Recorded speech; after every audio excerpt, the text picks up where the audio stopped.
Hello students,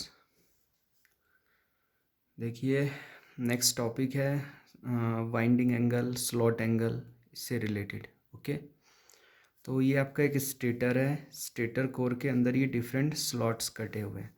तो ये slots number 1 हो गया, 2, 3, 4, 5, 6, 7, 8, 9, 10, 11, 12। ओके, इन स्लॉट्स के अंदर हम यहाँ पे अपने कंडक्टर्स प्लेस कर देते हैं। यहाँ पे कंडक्टर्स रखे होते हैं ऐसे। These are conductors. Okay, these are conductors.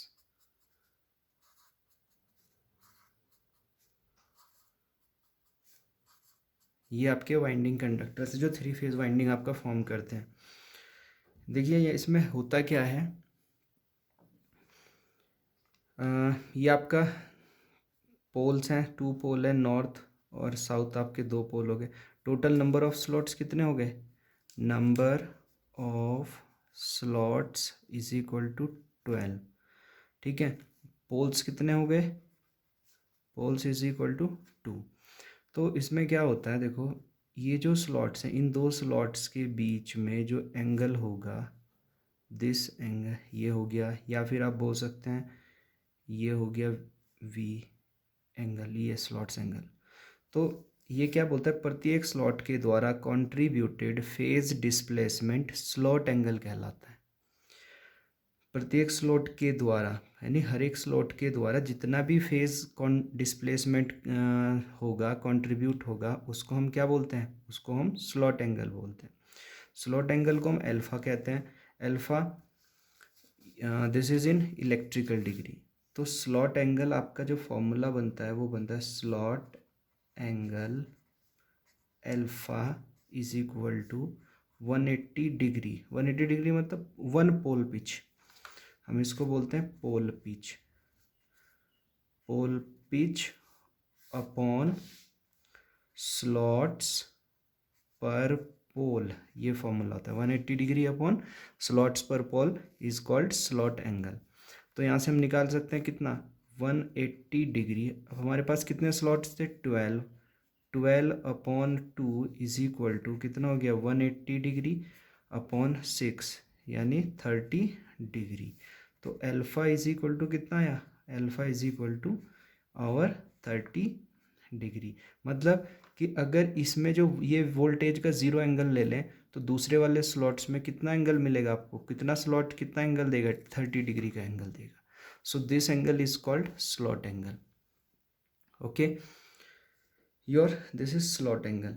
अब आपका नेक्स्ट आ जाता है आपका फेज ग्रुप। ठीक है, फेज ग्रुप मैंने डेफिनेशन पहले से लिख दी है। देखो मैं पहले से इसलिए लिख देता हूँ क्योंकि वीडियो में बोलना उतना ज़्यादा बोलूँगा, बहुत ज़्यादा टाइम लग जाएगा, इसलिए मैं थ्योरी को पहले लिख देता हूँ। सिर्फ एनालिटिकल समझा देता हूँ, जो भी आपको न्यूमेरिकल वैल्यूज़ हैं वो सारी मैं हाथ से समझाता हूँ। ओके, देखो फेज ग्रुप, एडजेसेंट कंडक्टर जो सेम फेज से बिलोंग करते हैं फेज ग्रुप क्रिएट करते हैं। मतलब जो एडजेसेंट कंडक्टर्स होते हैं और एक ही फेज ग्रुप के होते हैं तो वो क्या बनाते हैं? वो आपका फेज ग्रुप बनाते हैं। तो जो भी फेज ग्रुप क्रिएट करेंगे उसको हम क्या बोलते हैं? किससे क्रिएट होगा? वो होगा आपका सेम एडजेसेंट कंडक्टर से, सेम फेज के एडजेसेंट कंडक्टर से। फिर आता है आपका फेज स्प्रेड, मतलब फैलाव। स्प्रेड मतलब फैला हुआ, तो कितना फेज फैलता है वो हम बोलते हैं फेज स्प्रेड। तो फेज ग्रुप के द्वारा, जो भी आपने ऊपर फेज ग्रुप पढ़ा था उसके द्वारा स्प्रेडिड टोटल एंगल क्या बनता है? टोटल एंगल बनता है आपका फेज स्प्रेड। ठीक है, 3 फेज वाइंडिंग में हम 2 टाइप्स के फेज स्प्रेड यूज़ करते हैं। फेज स्प्रेड जो होता है ना आपका, तो फेज स्प्रेड होता है m is equal to 60 degree करते हैं या फिर 120 डिग्री। ये इंपॉर्टेंट याद रखना, ये कितना होता है? 60 या 120 डिग्री, 2 फेज स्प्रेड यूज़ होते हैं। मोस्टली हम जो यूज़ करते हैं, मोस्टली जो फेज स्प्रेड यूज़ होता है वो कितना होता है? वो होता है आपका 60 डिग्री, क्योंकि 60 डिग्री फेज स्प्रेड में 120 डिग्री के कंपैरिजन में ज़्यादा वोल्टेज बनती है और उसकी पावर रेटिंग भी ज़्यादा होती है। क्लियर? देखो नेक्स्ट आता है आपके पास डिस्ट्रीब्यूशन फैक्टर। ये हमने सिंक्रोनस मशीन में इसका पूरा डेरिवेशन पढ़ा था, distribution factor. What is distribution factor? Is called के डी। क्या बोलते हैं? के डी। ठीक है, ये हो गया आपका डिस्ट्रीब्यूशन फैक्टर। तो डिस्ट्रीब्यूशन फैक्टर का जो फॉर्मूला होता था वो होता था के डी बराबर, K D is equal to sine m alpha, m alpha upon 2, और नीचे होता था एम साइन एल्फा अपॉन 2। यहाँ पे जो m होता है, वेयर m को हम बोलते हैं, m is number of slots पर पोल पर फेज। ओके, अब देखो जो आपका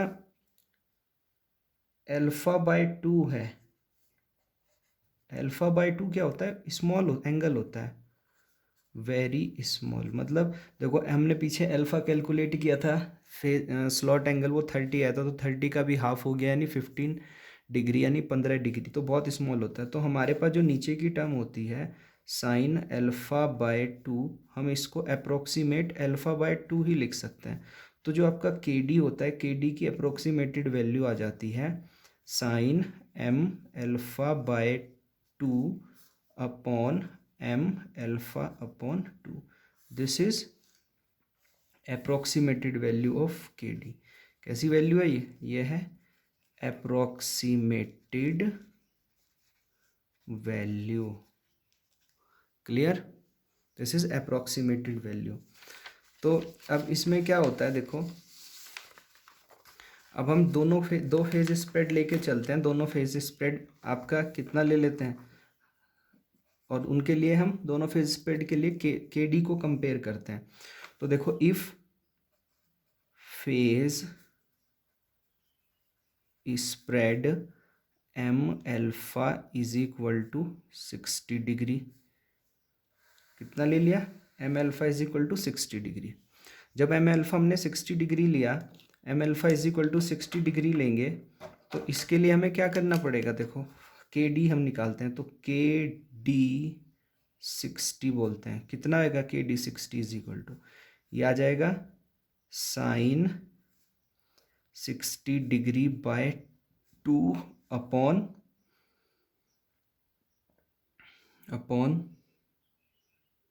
एम कितना है?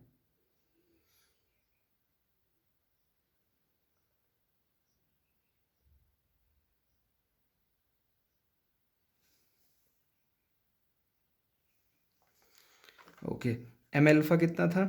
एम एल्फा हो जाएगा 60 डिग्री अपॉन 2।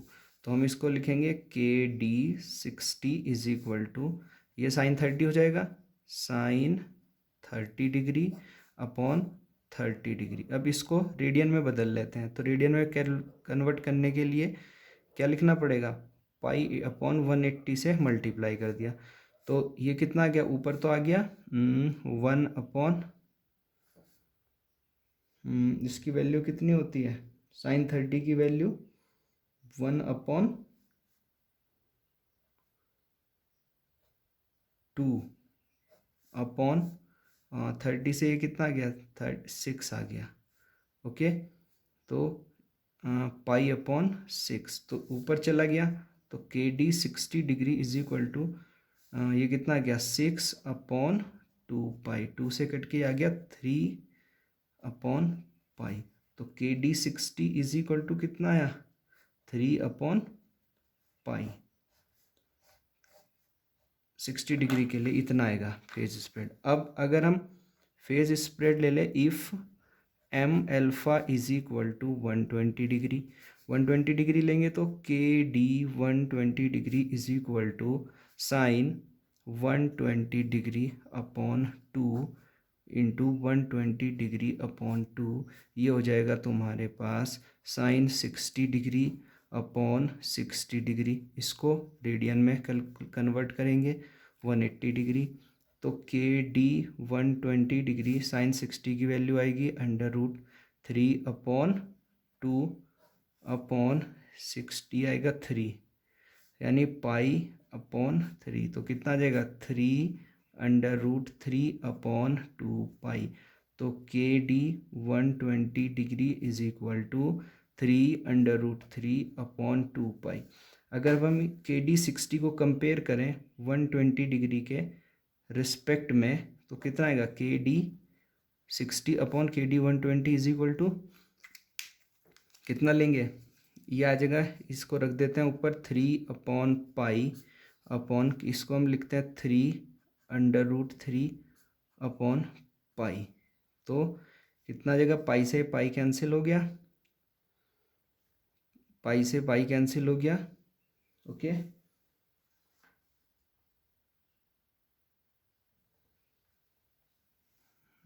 पाई से ये 2 पाई भी है, ठीक है।